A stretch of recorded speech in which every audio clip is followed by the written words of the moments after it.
지난 8월 20일경에, 그러니까 한 보름 전쯤에 북한에서 아주 끔찍한 일이 있었답니다. 한때 김정은의 애인이었던 그 현송월이라는 가수하고 북한의 유명한 이제 관현악단인 은하수 관현악단의 단장인 문경진이라는 사람하고 또 다른 여러 유명한 예술인들이 공개 처형을 당했다고 그럽니다. 그 은하수 관현악단 단장인 문경진은 2005년에 헝가리 카네티 국제 바이올린 콩쿠르에서 1등을 한 적이 있는 아주 뛰어난 연주가라 그럽니다. 그래서 재작년 2011년에 인민배우 칭호를 받을 만큼 북한에서 유명한 연주가라고 그래요. 또 현송월이는 김정은의 옛 애인이었다 이렇게 전해집니다. 그런 유명한 그 북한의 예술가들이 한 10명 정도 한꺼번에 처형을 당한 이유는 그 전해오는 소식에 의하면 그들이 좋지 않은 영상물을 제작하고 판매했 때문이라고 그럽니다. 북한의 최고 통치자의 김정은의 애인이 그렇게 이제 좋지 않은 영상물을 만들고 그러니까 화가 나서 그 여러 사람을 공개 처형했다 이렇게 이제 전해집니다. 일설에 의하면 그 북한의 그 유명한 예술단체 회원들이 다 보고 있는 그런 자리에서 기관단총으로 이렇게 총선을 시켰다 뭐 그럽니다. 전후 사정이 어떠한지는 잘 모릅니다만은 그 사건이 주는 충격 중에 하나는 뭐냐 하면 그 현송월이나 문경진 같은 그 북한의 유명 예술인들이 체포된 지 단 3일 만에 공개 처형되었다는 사실입니다. 여러분 이해가 되십니까? 아무리 악독하고 폐악한 죄를 지었다고 해도 이 민주주의 사회에서는요, 사람을 처형해서 사형시키려면 아주 복잡한 절차가 있다고요. 이제 체포를 하고 또 이제 신문을 하고 재판하고 그것도 1심, 2심, 3심 이래가도 대법원 확정이 난 다음에 그때 비로소 뭐 사형 선고되면 그 이후에 사형을 하기도 하고 안 하기도 하고요. 우리 대한민국은 사형 선고받은 죄수 한 28명이 있는데 언제 사형했는지 몰라요. 실질적으로는 좀 사형 폐지 국가라는 거예요. 대법원에서 사형 확정이 났음에도 불구하고 벌써 20년 동안 사형을 집행하고 있지 않고 있어요. 이게 민주주의 사회거든요. 그런데 체포된 지 3일 만에 그냥 공개 처형을 했다는 것은 북한 사회가 얼마나 폐쇄적인 독재 국가인가를 아주 웅변적으로 잘 보여준 사건인 겁니다. 여러분 그런 일은 대한민국에서는 절대 일어날 수 없는 일입니다. 어떻게 체포된 지 3일 만에 공개 처형을 합니까? 대한민국은 그런 사회가 아니에요. 아주 민주주의가 아주 발달된 사회예요. 지난 수요일 날 그 사실을 여실히 잘 보여주었습니다. 여러분들 텔레비전으로 보셔서 아시겠지만은 지난 수요일 날 대한민국의 민주주의가 어느 수준에까지 일어난지를 아주 잘 보여줬잖아요. 국회에서 국회의원 한 사람 체포 동의안을 가결하는 그 절차를 생중계를 했습니다. 그 텔레비전 생중계를 보니까 말이죠. 그 이제 원래 그 국회의원은 국정원의 발표에 의하면 전쟁에 났을 때 북한에 동조하려는 계획을 논의했다가 국정원에 의해서 내란 모의죄로 이렇게 좀 이제 체포되는 거거든요. 여러분 북한 같았으면요 그날로 직결 처분합니다. 그 정도로 중요한 사안이에요. 그런데 우리 대한민국은 그렇게 하지 않냐고 아주 복잡한 그 법 절차를 거쳐서 집행을 했습니다. 국회의원 대부분이 참석한 그 자리에서 이제 그 국회의원 체포 동의안을 보고하고 상정하고 그리고 이제 또 토론도 하잖아요. 이 사람을 체포해서는 안 된다. 이 체포 동의안을 가결해서는 안 된다 하는 사람이 나와서 5분 동안 연설하고 또 그 다음에는 또 이 사람은 체포해야 된다라고 찬성하는 쪽 국회의원 나와서 5분 동안 또 연설하고 또 본인 당사자가 나와가지고 나는 이러이러한 사람이고 나는 체포될 이유가 없고 내가 체포되면은 대한민국의 민주주의가 어떻게 된다 그러면서 자기 이야기를 충분히 하고 5분 지나면 마이크가 꺼졌는데도 계속해서 육성으로 자기 주장을 하고 그런 걸 다 보여주잖아요. 그런 다음에 이제 국회의원들 한 사람 한 사람 나와가지고 무기명 투표로 투표해서 이제 그 체포 동의안을 가결을 했습니다. 지난주 수요일에 있었던 한 국회의원 체포 동의안을 국회에서 가결하는 그 모습은 민주주의가 어떤 건지 민주주의가 절차를 얼마나 중요하시는지를 웅변적으로 잘 보여준 거예요. 특별히 민주주의에서는 절차라는 것이 얼마나 중요한지를 아주 그대로 교과서적으로 보여준 겁니다. 반면에 그 통합진보당에 속한 사람들은요, 말로는 민주주의를 말하고 자기네들만이 민주주의를 지키는 사람이고 다른 사람들은 민주주의를 파괴하는 사람들이라고 정죄하고 또 그 체포동의안이 가결되었을 때 민주주의가 죽었다고 비난을 했지만은 실제로는 그 사람들이 민주주의를 거부하고 파괴하는 행태를 보였습니다. 그날 오후에 국정원에서 그 국회가 체포동의안을 가결한 것을 근거로 해서 그 국회의원을 구인하려고 하니까 그 관계되는 사람들이 그냥 방해를 해가지고 1시간 이상 그 구인이 지체되었지 않습니까? 여러분, 민주주의의 요체는 절차에 있고 정당한 법 집행에는 순응해야 하는 것이 민주주의의 상식입니다. 그런데 그 주체 사상으로 무장된 그 사람들은 정당한 법 집행을 물리적 힘으로 저지했고 지체시켰습니다. 민주주의의 정당한 법 집행을 방해한 거예요. 그것은 그들이 입으로는 민주주의를 말하지만 그들이 말하는 민주주의는 북한식 민주주의고 진정한 자유민주주의를 뜻하는 것이 아닌 것을 보여준 겁니다. 하기사 세계에서 민주주의가 가장 덜 된 나라, 여러분 세계 유엔에 가입한 200여 개 나라 중에서 그 민주주의 발달된 순서를 꼽으면 맨 마지막에 꼽히는 게 북한이라. 그런데 그 북한의 정식 국호, 정식 명칭이 뭔지 아시죠? 조선민주주의 인민공화국입니다. 조선민주주의 인민공화국이 그게 북한의 공식 호칭이에요. 하지만 북한 사회가 얼마나 모순된 사회이고 주체 사상이 얼마나 모순된 이념체제인가를 이번 사건을 통해서 분명히 드러냈습니다. 그럼에도 불구하고 북한 사회가 너무나도 모순되고 뒤떨어진 인권과 자유가 전혀 없는 어둠과 동토의 세계이고 그들이 신적 존재로 충하고 있는 김일성과 그 가족들과 추종자들이 아주 가장 악랄한 사악한 자들임에도 불구하고 여러 사람들이 거기에 동조하고 추종하고 있는 것은 비극입니다. 텔레비전을 보니까 많은 젊은 사람들이 그 주체 사상파를 신봉하는 사람들의 주장에 동조하고 또 시위에 참가하는 것을 보았는데 아주 안타까운 일입니다. 그들을 보면서 마치 예전에 그 독일의 나치 히틀러를 맹목적으로 추종하던 그 나치 당원을 보는 것 같은 그런 연민을 가졌습니다. 여러분, 인류 역사상 가장 사악한 독재자 중에 하나가 독일의 히틀러입니다. 원래 히틀러는요, 오스트리아 사람입니다. 근데 이 오스트리아 사람이었던 이 히틀러가 독일의 총통이 되었는데 그 히틀러를 지키던 그 부대를 나치 친위대라 그럽니다.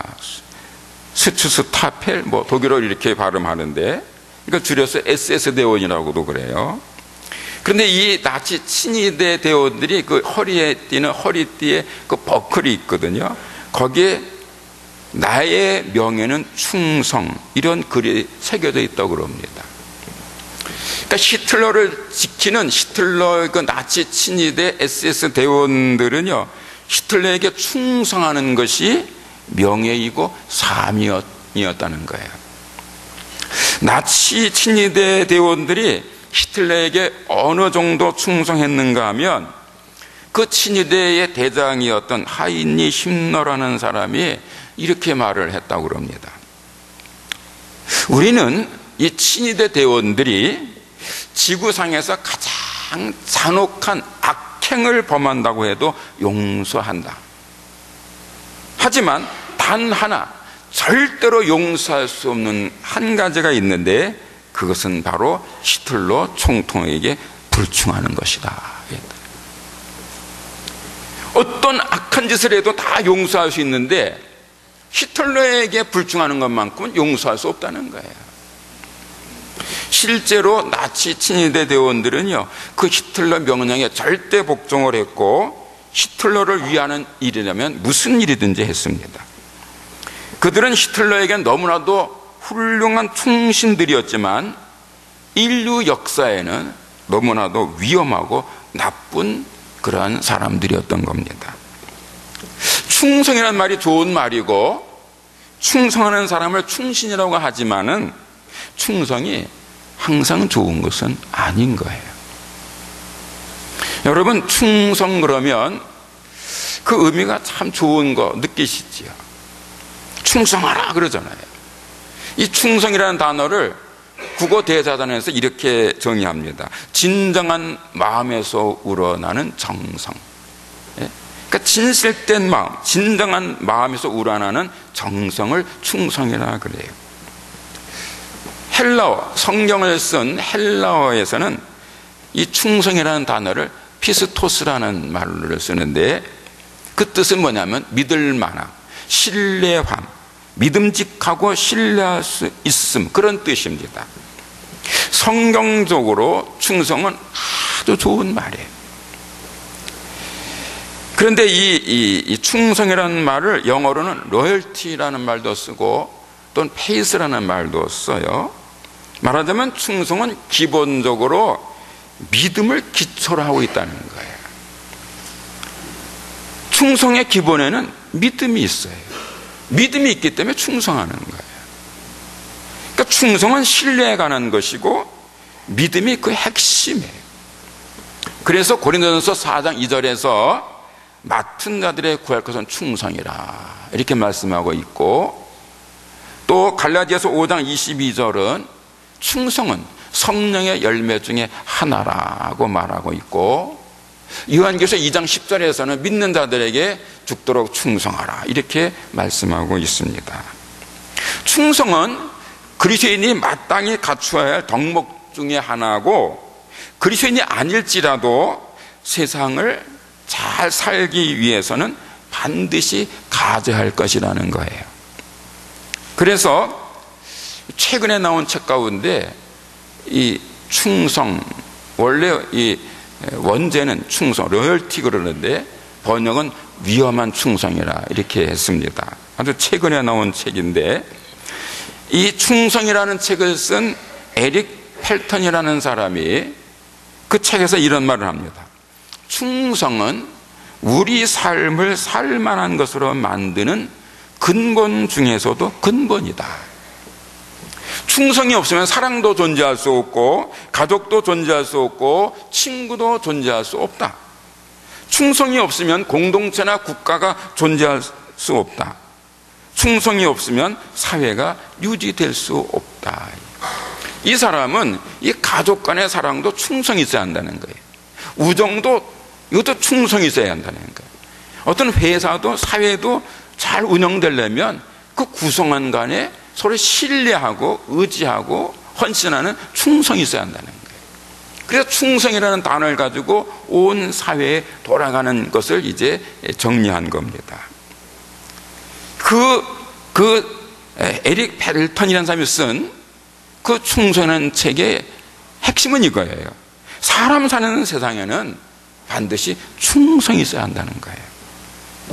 자, 그러므로 누군가에게 충성하고 그 무엇에게 충성하는 것 자체는요, 바람직한 현상이에요. 권장할 만한 일이에요. 여러분 생각해 보세요. 만약에 사람 사는 세상에 충성이 없다면, 충성 대신에 충성의 반대인 배신이 판을 친다면, 여러분 그 사이가 얼마나 삭막하겠습니까? 얼마나 어렵겠습니까? 가족 간에 서로 사랑하고 의지하고 충성하는 대신에 서로 미워하고 증오하고 다투고 배신해요. 친구 사이에 배신을 밥 먹듯 해요. 여러분 그런 경우가 많습니다. 아주 친구가 말이죠, 아주 정말 아주 그동안 친하게 지냈던 친구인데 배신해가지고 그래가지고 낭패당한 경우가 많잖아요. 어떤 여인이 글을 쓴 걸 보니까 기가 막히대요. 평소에 아주 잘 하던 친하게 지내던 이제 사람인데 하루는 전화 왔대요. 내가 지금 아파트를 급하게 계약을 하는데 500만 원이 부족하다. 그거 보내주면 내가 내일 모레 100만 원 이자 붙여서 보내주겠다.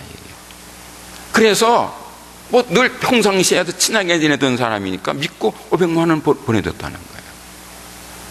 그런데 며칠 지나도 전혀 갚을 생각을 안 하더래요. 그래서 그거 왜 돈 안 갚어? 그랬더니 이러더래요. 그대로 제가 전하는 겁니다. 뭐 왜 저런 말 하나 하지 마세요. 이게 뭐라는 건지 그러더래요. 야, 이 미친년아, 내가 돈이 많으면 왜 너한테 500만 원을 빌려? 그러고서는 그냥 그러니까 이게 돈 잃고 사람 잃고 막.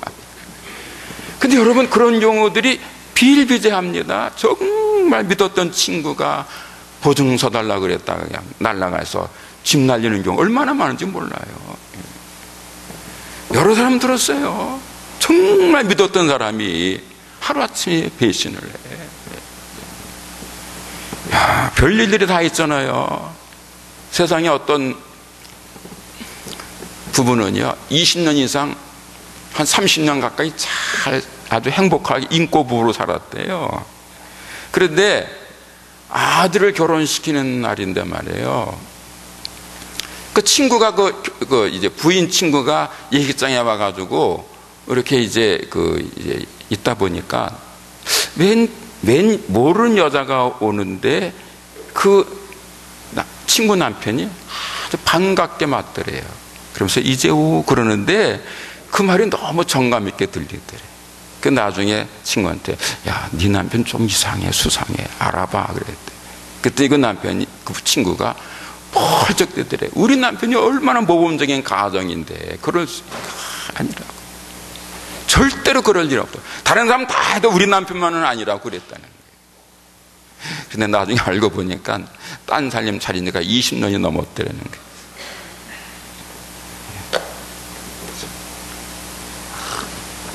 세상에는 별일들이 다 있습니다. 여러분 그런 배신자들이 많다면 이 세상이 어떻게 되겠어요? 그건 지옥이에요. 여러분 가정이나 회사나 국가, 이게 사람 사는 동네에는 신뢰가 있고 충성이 있어야 돼요. 그런데 그 충성이 없고 배신자가 판을 친다면, 때로는 배신자가 득세한다면 그것이 바로 지옥일 거예요. 여러분 충성은 사람이 모여 사는 곳에는 반드시 있어야 하는 거예요. 그런데 문제는 그 사람 사는 세상에 반드시 있어야 하는 그 충성이 항상 좋은 것만은 아니라는 거예요. 충성 중에는요 좋은 충성도 있지만 나쁜 충성도 있어요. 유익한 충성이 있는가 하면 무익하고 위험한 충성도 있는 거예요. 예를 들면 조금 전에 말씀드린 그 히틀러에게 충성했던 그 나치 친위대원들의 충성은요 아주 위험한 충성입니다. 그 나치 친위대를 이끌었던 그 하인리 힘러가 이런 말을 했다고 그래요. 충성심이 있는지 없는지를 판단하기 위한 유일한 기준은 사람들이 비도덕적이거나 불쾌하게 여기는 명령을 내렸을 때 기꺼이 실행하는지를 보는 것이다. 쉽게 말하면 이 사람들이 충성하냐 안 하냐 어떻게 하냐 하면 윤리적으로 도덕적으로 상식적으로 아주 악하고 나쁜 명령을 내렸을 때에 그를 기꺼이 실행하는지 안 하는지 그것 보고 판단할 수 있다는 거예요. 여러분, 얼마나 악합니까? 얼마나 나쁩니까? 사람으로서는 해서는 안 되는 그 사악한 짓을 명령하고 그 명령에 순종하는 충성이 얼마나 악하고 얼마나 나쁩니까? 충성 중에는 악하고 나쁘고 위험한 것도 있는 거예요. 히틀러에게 충성하는 것, 그리고 김일성에게 충성하는 것, 그런 것들은 악하고 나쁘고 위험한 충성인 거예요. 반면에 충성에는 아주 의롭고 선하고 아름다운 충성도 많습니다. 예를 들면 1592년에 임진의 날이 일어났지요. 그때 그 일본군이 쳐들어오는 바람에 이 조선이 그냥 망하기 직전이었습니다. 그때의 조국과 민족을 누란의 위기에서 구하기 위해서 백이종군하면서 목숨 바쳐 충성했던 이순신 장군의 충성, 또 조국 대한의 독립을 위해서 오직 죽고 살았던 백범 김구 선생 같은 분들의 충성은 세상과 역사가 기념하는 아름다운 충성입니다.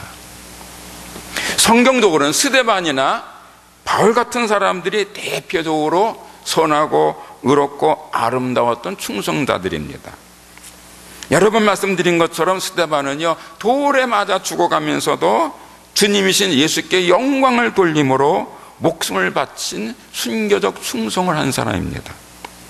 사도 바울은 먹는 것도 굶는 것도 자는 것도 안 자는 것도 다 주님 예수님을 위해서 했다고 그랬습니다. 예수님께 충성하기 위해서는 죽는 것도 유익하다고 그랬습니다. 바울은 사나 죽으나 오직 예수 그리스도를 위해서 살고 죽은 절대 충성자였어요. 그리고 수없이 많은 순교자들 역시 예수님께 목숨을 바쳐가면서 충성한 사람들이었습니다. 충성을 말하면 예수님을 위해서 순교했던 사람들을 빼놓고 말할 수가 없습니다. 그리고 가장 많은 그런 충성자를 둔 사람은 바로 예수님이십니다. 예수님은 가장 많은 순교적 충성자를 두신 분이었고, 기독교는 가장 많은 충성자를 배출한 신앙입니다. 지금도 세계 곳곳에서 수많은 사람들이 자신의 모든 것을 걸고 심지어는 목숨까지 내놓고 예수님께 충성 헌신하고 있습니다. 10여 년 전에 한 젊은 선교사 부부 파송 예배에 설교를 한 적이 있었습니다. 그 젊은 이제 평신도 부부는요, 남편은 그 당시 컴퓨터 프로그래머였고 그 아내는 의상 디자이너였습니다. 서울 강남에서 아주 풍족한 삶을 살던 전문직이었습니다. 근데 그분들이 그 안정된 삶을 다 버리고 선교를 하러 가는데 어딜 가냐면 저 남태평양 파푸아 뉴기니아, 그 조상들이 식인종들이에요. 식인종들의 후손이 살고 있는 파푸아 뉴기니아로 떠나는 거예요. 그 선교사가 그 파송 예배에서 이런 인사를 하는 걸 들었습니다. 여러분, 흔히들 선교는 죽으러 가는 것이라고 말합니다만은 제 생각에는 선교는 죽으러 가는 것이 아니고 죽어서 가는 것이라고 생각합니다. 저는 예수님 안에서 이미 죽었다고 생각하고 선교지로 갑니다. 그 말을 듣는데요, 얼마나 마음이 짠하든지요. 여러분, 죽으러 가는 것이 아니라 이미 죽어서 간다는 거예요. 지난번에 말씀드렸던 필리핀의 한 선교사도 나중에 중동에 가서 순교할 것을 각오한다는 말하는 걸 들었습니다. 여러분, 지금도 세계 곳곳에서 빛도 없이 이름도 없이 목숨을 바쳐가면서 예수님을 위해서, 복음을 위해서 헌신하고 충성하는 사람들이 있는 거예요. 왜 그럴까요? 왜 그렇게 수없이 많은 사람들이 자신의 생을 바쳐가면서 예수님께 충성하고 있는 것일까요? 왜 풍족하고 윤택한 삶을 얼마든지 살 수 있는 사람들이 그 풍요롭고 윤택한 삶을 스스로 포기하고 그 모기떼와 독충들이 우글대는 그런 오지로 가는 것일까요? 왜 지금도 세계 곳곳에서 목숨을 바쳐가면서 순교적 충성을 하는 사람들이 있는 것일까요? 무엇이 그렇게 수많은 사람들로 하여금 모든 것을 바쳐서 예수님께 충성하게 만들고 있을까요? 한마디로 말하면 예수님의 절대 사랑 때문입니다. 나를 구원하기 위해서 가장 존귀하신 하나님 아들 예수께서 십자가 죽음을 감내하셨다는 사실이 믿어지기 때문에 기꺼이 자신의 모든 것을 바쳐서 충성 헌신하는 것입니다. 오늘의 본문에서 이렇게 말씀합니다. 표준 세번역 성경으로 읽어보겠습니다. 우리가 아직 약할 때에 그리스도께서 때를 맞추어서 경건하지 못한 사람을 위하여 이미 죽으셨습니다. 의로운 사람을 위해서라도 죽을 사람은 거의 없습니다. 선한 사람을 위해서라도 감히 죽을 사람은 드뭅니다. 그러나 우리가 아직 죄인으로 있을 때에 그리스도께서 우리를 위하여 죽으심으로써 하나님께서 우리에게 주시는 사랑을 확증하셨습니다. 우리가 아직 예수님을 알지도 못하고 믿지도 않던 때에 예수님을 사랑하기는 고사하고 믿지도 않고 알지도 못하고 죄 가운데 있을 때에 예수께서 먼저 우리를 아시고 우리를 사랑하시고 우리를 위하여 죽어주셨다는 말씀입니다. 이 말씀은요, 이게 성경에 믿어지지 않는 사람은 전혀 이해할 수 없는, 전혀 이해가 안 가는 아주 이상한 말입니다. 2000년쯤 전에 대한민국도 아니고 저 멀리 이스라엘 땅에서 살다간 십자가에서 처형당했던 그 예수라는 사람이 2000년 후인 21세기에 오늘을 살고 있는, 그것도 이 한국 땅에 살고 있는 나를 위해 죽었다? 도대체 무슨 말을 하는 건지 이거 이해가 안 되는 사람들은 이 말을 전혀 이해할 수 없어요. 이상한 말로 들릴 거예요. 여러분 그렇지 않아요? 여러분들은 이 말씀 믿어지시지요? 네. 이게 믿어지는 사람에게는 은혜이지만요, 이게 믿어지지 않는 사람은 이게 도대체 뭔 소리를 하는가? 네? 아니 2000년 전에 저 이스라엘에서 죽은 예수하고 나하고 무슨 상관이 있는가? 이해가 안 돼. 이상한 말이에요. 하지만 성령의 감동으로 성령 말씀이 믿어지고 오늘 이 본문 말씀이 믿어지는 사람에게는 가장 큰 은혜인 것입니다. 가장 존귀하시고 거룩하신 하나님 아들 예수께서 나를 위해서, 나의 죄를 대속하기 위해서 내가 예수님을 알기도 전에 그리고 믿기도 전에 십자가 죽음을 당하셨다는 그 사실이 믿어지는 사람에게는 이 말씀보다 더 큰 은혜가 없는 거예요.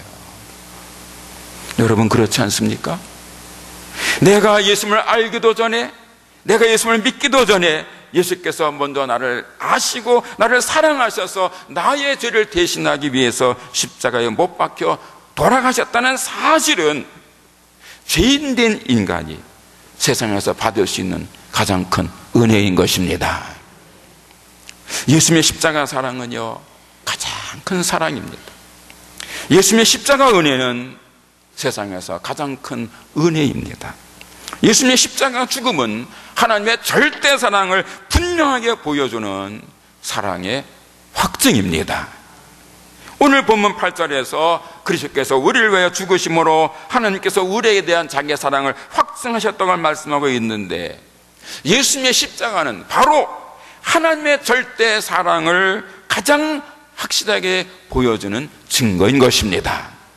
그러므로 깨닫고 보면 예수님의 십자가 사랑이 믿어지는 모든 그리스도인들이야말로 하나님의 절대 사랑 안에 있는 세상에서 가장 행복한 사람들입니다. 세상에 이보다 더 큰 행복이 없습니다. 예수님의 절대 사랑, 십자가 사랑 안에 있는 행복보다 더 큰 행복은 없습니다. 예수님의 십자가 사랑으로 확증된 하나님의 사랑을 깨닫고 감격하는 사람보다 더 큰 행복자는 없습니다. 예수님의 십자가의 절대 사랑이 믿어지고 깨달아지고 느껴지고 그리고 삶의 현장 속에서 체험되는 그리스도인은 세상에서 가장 큰 행복자들입니다. 따라서 진실한 그리스도인은 자신에게 최고의 행복을 주신 예수님께 충성을 다하는 거예요. 영원히 죽을 수밖에 없었던 죄인이었던 나를 가장 큰 행복자가 되게 하기 위해서 예수님이 십자가를 지었다는 사실이 믿어지는 사람은 그 예수님을 위해서 남은 생을 바쳐 충성할 수밖에 없는 거예요. 필요하면 하나밖에 없는 목숨까지라도 기꺼이 바치면서 충성하고 헌신하고 사랑하는 거예요. 그리고는 마침내 천국에서 영생을 노래하는 것입니다. 여러분, 예수님께 대한 충성과 사랑의 결과는 천국이고 영생이고 생명의 면류관이고 하나님의 자녀됨입니다. 반면에 마귀에게 대한 충성의 결과는요, 죽음이고 심판이고 지옥인 거예요. 마귀에게 충성한 사람의 마지막은 불타는 지옥에서 슬피 울며 이를 가는 거예요. 그리고 히틀러나 스탈린이나 김일성 같은 그런 사악한 독재자들에게 충성한 사람의 마지막도 패가망신이고 부끄러움이고 심판이고 그리고 역사에 부끄러운 이름을 남기는 겁니다. 악에 대한 충성을 한 사람들, 악에 대해서 헌신한 사람들, 그리고 사악한 사람에게 충성한 자의 말로는 비참한 죽음과 영원한 심판인 거예요. 신성정 목사라는 분이 계세요. 지금은 은퇴하셨습니다. 전에 서울에 있는 충현교회를 목회하신 분입니다.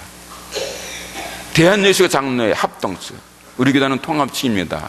근데 우리 통합측과 아주 가장 가깝고 또 큰 교단인 그 합동측 교단에서 제일 큰 교회가 충현교회예요. 거기에 당회장을 하셨던 분이에요. 그분이 나중에 물론 거기 그만두고 신학교 교수도 했어요. 아주 냉철한 이성 있는 사람이에요. 목회자고 신학자고.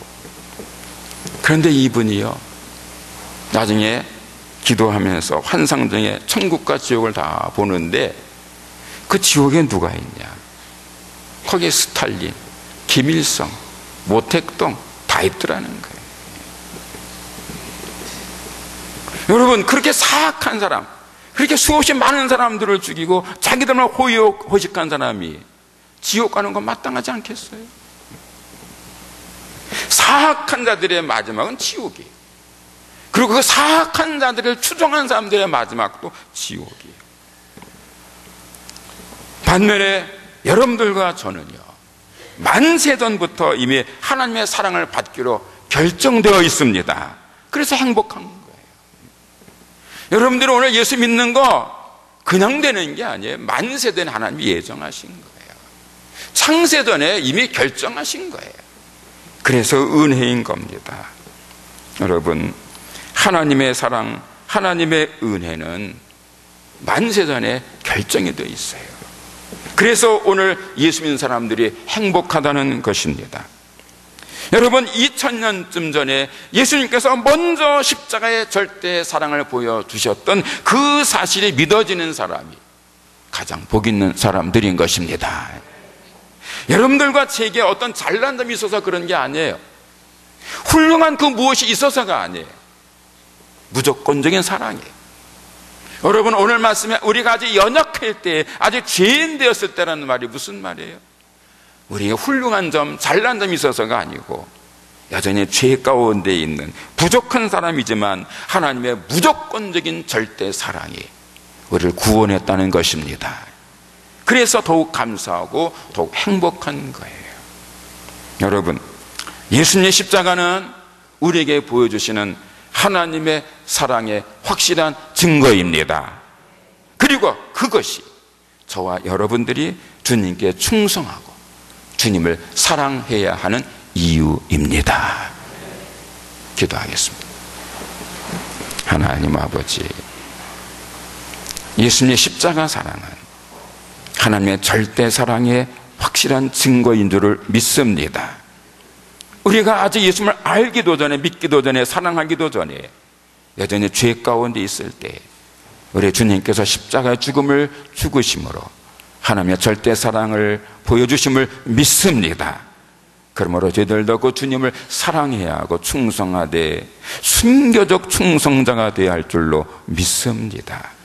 오 사랑의 하나님 아버지, 예전에 스데반이, 바울이, 그리고 베드로가 그렇게 했던 것처럼 지금도 수많은 사람들이 순교적 충성하고 있는 것처럼 사랑하는 저희 한일 교우들도 주님께 충성은 헌신하여 하나님의 사랑의 확증에 대한 보답을 하게 하여 주시고 마침내 사랑의 결과인 천국에서 영생을 노래하는 은혜가 있게 하여 주옵소서. 예수님의 이름으로 기도하옵나이다. 아멘.